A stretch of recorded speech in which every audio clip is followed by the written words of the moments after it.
Hello, ladies and gents. So this is the basically it's the Batman behind the scenes. I thought we'd watch it together, and then I want to just discuss it and break it down bit by bit, because I've seen it already, and I just think it's fantastic. I really do, and I've made no qualms about hiding anything. You know, my sort of personal biases towards the Batman. I think it's great, right? I think it's absolutely fantastic. I debunked all of the nonsense that was coming out around it, because I had people working on. People that I knew that were working on it, so I knew that all the stuff that was said to be going on just wasn't going on. But I just think this looks great, so I just thought we'd bask in it, basically. So let's take a watch together, and then sort of start it, and point out bits and pieces that I personally love and why. So let's take a watch.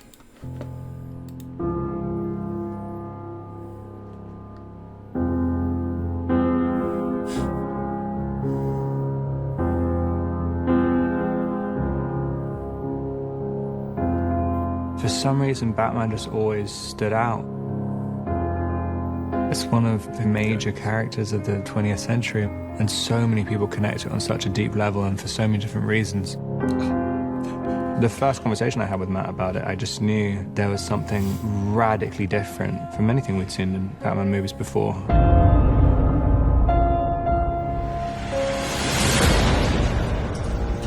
I felt that we'd seen lots of origin stories. We'd seen things go further and further into fantasy. And I thought, well, one place we haven't been is grounding it the way that Year One does, to come right in to a young Batman, not be an origin tale, but refer to his origins and shaken to his core. Right from the beginning, there's a desperation to it. He's really working out this rage. All the fights seem very personal. What's so wonderful about this world is the exploration of the gray area. Catwoman really wants to fight for those who don't have someone else to fight for them. And that's where Batman and her really connect. He wants to inflict his kind of justice. He's just compelled to do it. There is no other option.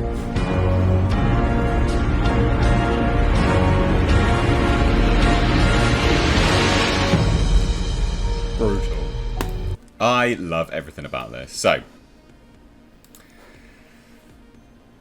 honestly, I love everything about it. I really do. These shots here, I think, do actually show, you know, a good Bruce Wayne almost in Wayne Manor. This old sort of decaying house that he'd obviously inherited.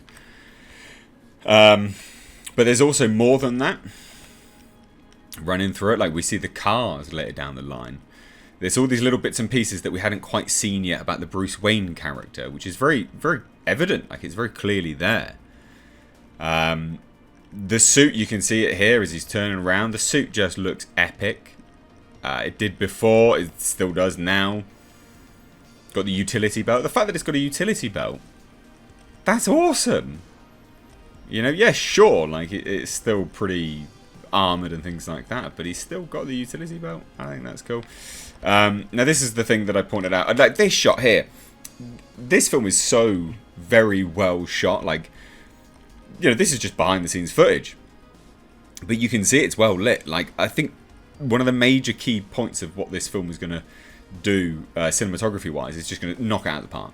And a lot of people commented on my Batman trailer video yesterday. It was like, it's so dark, and I'm like, well, some of that is actually the encoding software. It darkens it, but I don't want to adjust it too much and piss about with the colours. But if you watch these without me, without my video, they look great. They look really, really good. These are some shots we've seen before of Catwoman and Batman. Like, we'd seen that before. This is all shot, I think this was Liverpool or Manchester. I can't remember exactly where. And then they moved up to Edinburgh. But this was fantastic. Like, watching all of this kind of develop and evolve.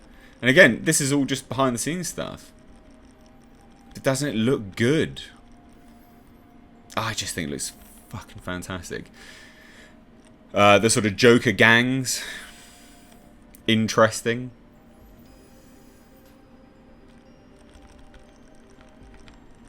And he's just a force to be reckoned with, isn't he? That's the that's the real compelling part here, is he's a real force.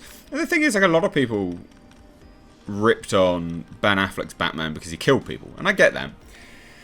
But if this Batman doesn't kill anyone, but he's so violent, I think that's a win. And he even acknowledges it. You know, Robert Pattinson, you know, says there's a rage that he's working out.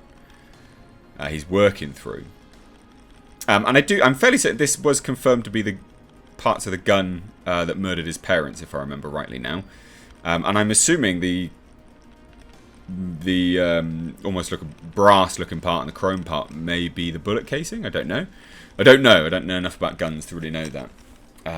But that could be, couldn't it, I think. Cowl looks great. Yeah. Love it. The mask, it looks brilliant. Like, it all just looks great. And then this speech. Century, and so many people connect it on such a deep level and for so many different reasons. For so many different reasons. And then in the background, we've got the car. Fuck me, that car looks epic. The trailer version of the car, epic. The bike, epic. And Rob Pattinson's explanation is great. The first conversation I had with Matt about it, I just knew there was something radically different from anything we'd ever seen before. Now, it's important, I think, to note here, this is obviously in the Batcave. And you can see the car there. They've done really well with the car, because they're obviously like slicks. You know, slicks. Tyres for the car. I think they've done a good job there as well, personally. From anything we'd seen in Batman movies before. This is obviously one of the Riddler's attacks. It doesn't look in terrible shape. I know a lot of people point that out. I don't think it looks in terrible shape. This is the shot that I really liked. This is the very much Wayne, you know, Bruce Wayne part. Oh, you know, I'm just down with my cars. Like, all of these incredibly rare, very, very incredibly expensive cars. And he's obviously in the bat suit. Maybe he's showing Alfred, maybe, or he's showing Commissioner Gordon. I don't know, but these are, you know, that's an interesting one because it's very Bruce Wayne, but he's dressed as Batman. I felt that we'd seen lots of origin stories. We'd seen things go further and further into fantasy. And I thought, well, one place we haven't been is grounding it the way that Year One does, to come right in to a young Batman. Not be an origin tale, but refer to his origins and shaken to his core. They did so well with Colin Farrell. Oh my god. Bruh. The voice, the prosthetics. Whoa. Epic. And here we can actually see the Riddler. Just through there. Looking sick. In the beginning, there's a desperation to it. He's really working out this rage. All the fights seem very personal. See, that's good. They you know, seeming very personal as he's sort of building out the reasons, I guess, for why he's doing what he's doing, and the sort of the anger he had behind it all. Obviously, because of his parents, etc. Kravitz there coming into this nightclub, which is going to be a pretty big scene in the movie, because we know that Batman turns up and starts beating people up, and there's gunfire and all this other stuff. This will probably be like Falcone's or the Penguins. She was epic. This world is the exploration of the gray area.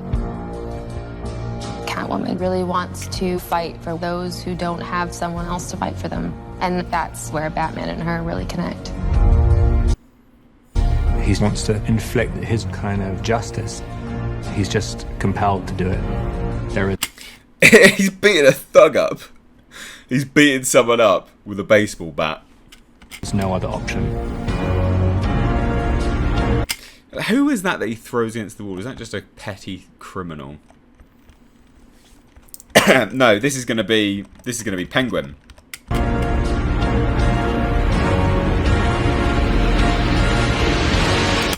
That's a good shot of the Riddler there as well.